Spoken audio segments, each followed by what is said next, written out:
Viewer SpaceCatFlow asked, do I still need to do regular meditation practice, closing eyes, sitting, continuously, or can I let regular meditation go and just focus on being mindful all day, 24/7? I get this question a lot, and for good reason. We only ever have a single moment in which to practice. Now. So naturally, we want to be sure we're using it correctly. But what is correct practice? And how can we be sure when there are thousands of different interpretations out there from wisdom traditions across time and culture?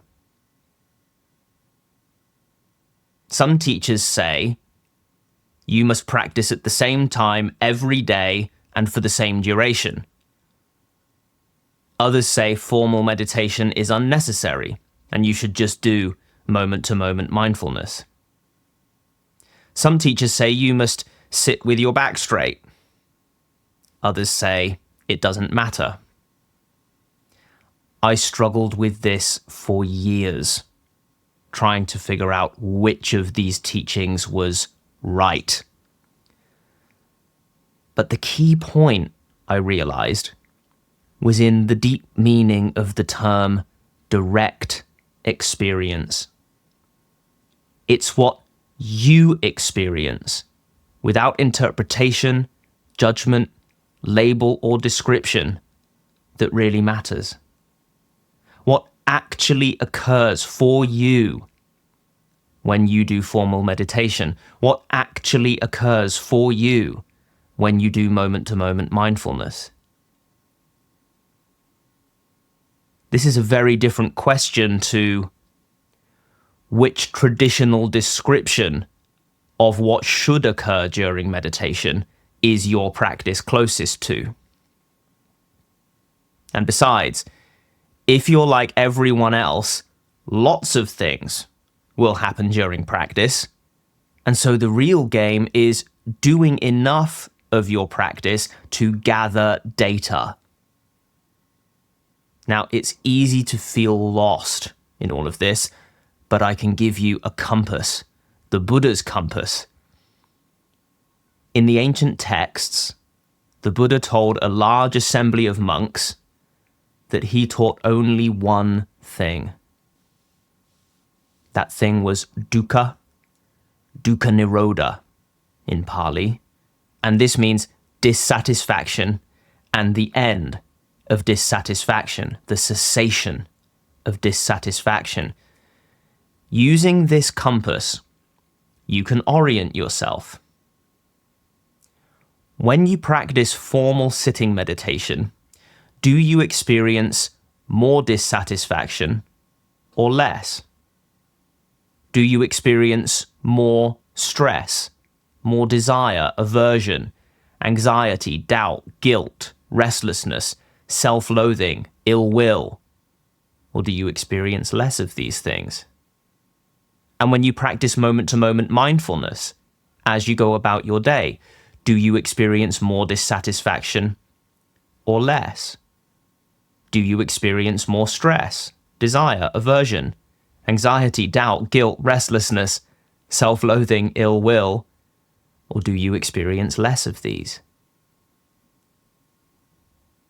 As you compare the two types of practice, does one or the other lead to greater calmness, ease, contentment than the other? If so, do more of that one. Of course, the two practices are, in the end, one and the same.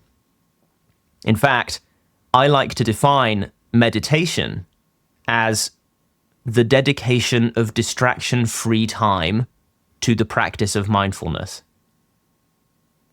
And I define mindfulness as the practice of seeing clearly. My first teacher, a senior Buddhist monk, gave a delightful metaphor.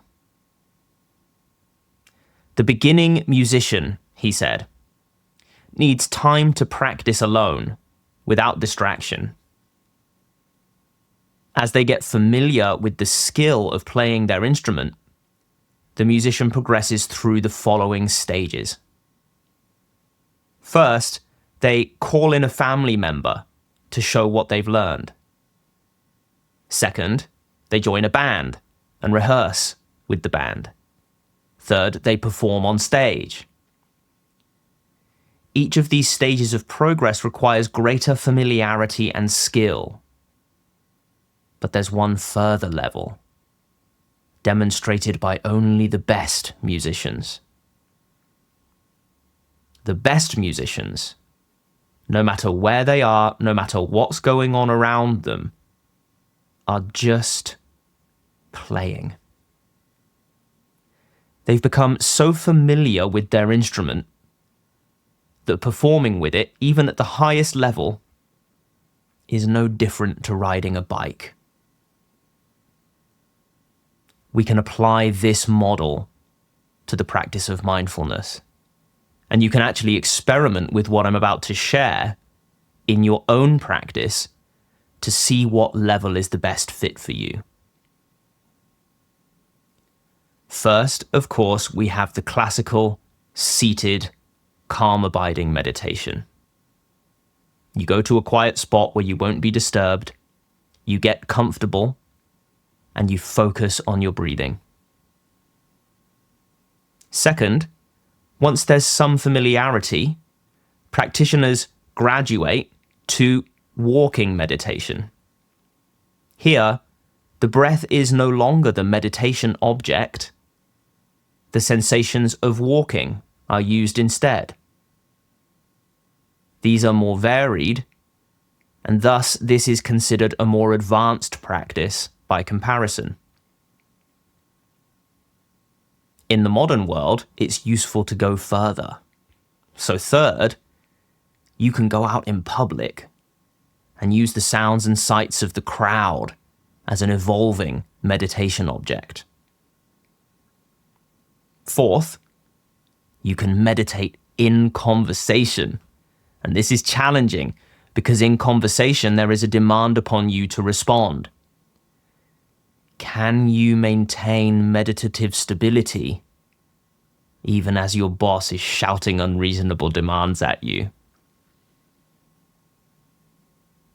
And then finally, having practiced all of this, at some point you'll be able to take anything and everything as an ongoing meditation object, at which point you've dissolved the boundary between meditation and non-meditation.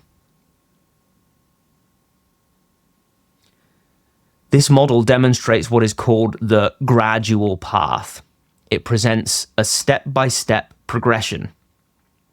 But something fascinating happens for practitioners who take this all the way.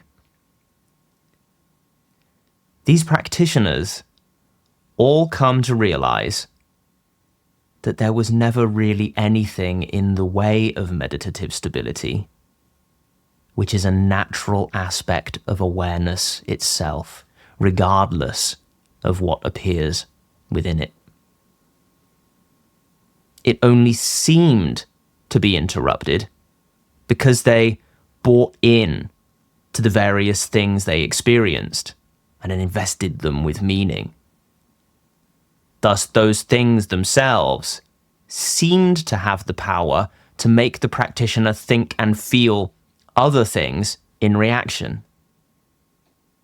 Then they thought even more thoughts and felt even more feelings in reaction to their previous thoughts and feelings, which gave rise to all the stories we tell about the world, its phenomena, and ourselves. If you practice enough, whether seated, standing, or dancing in a nightclub, you will come to your own decisive experience of emptiness. The realization that things only exist in the thinking mind.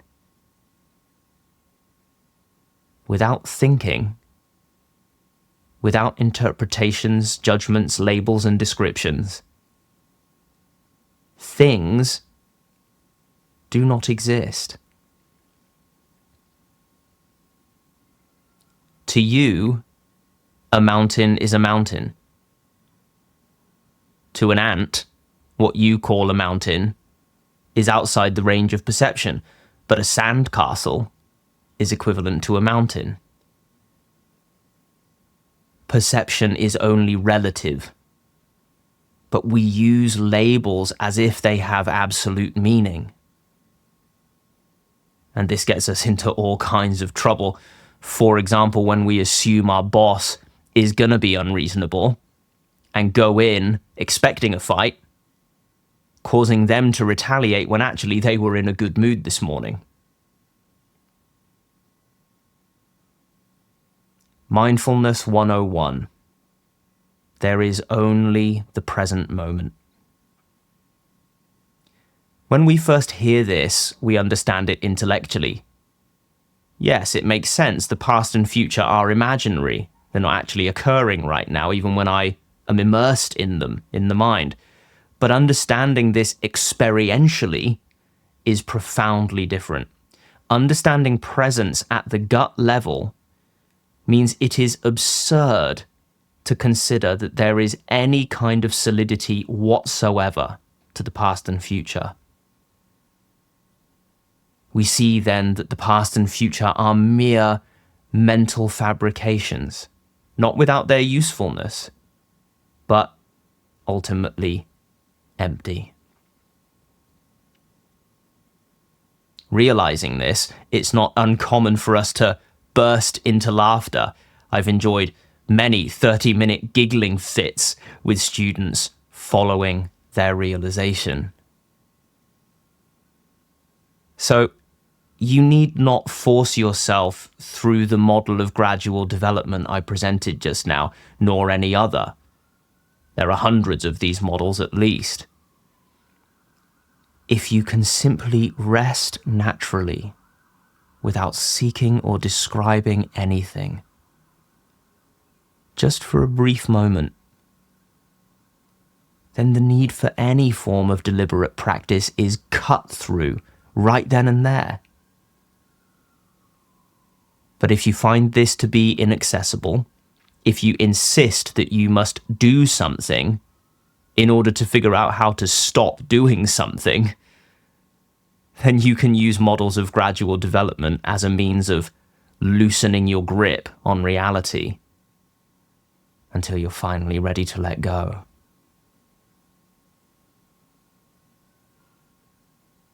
Again, experimentation is key. Ask freshly, again and again, what happens when I rest naturally?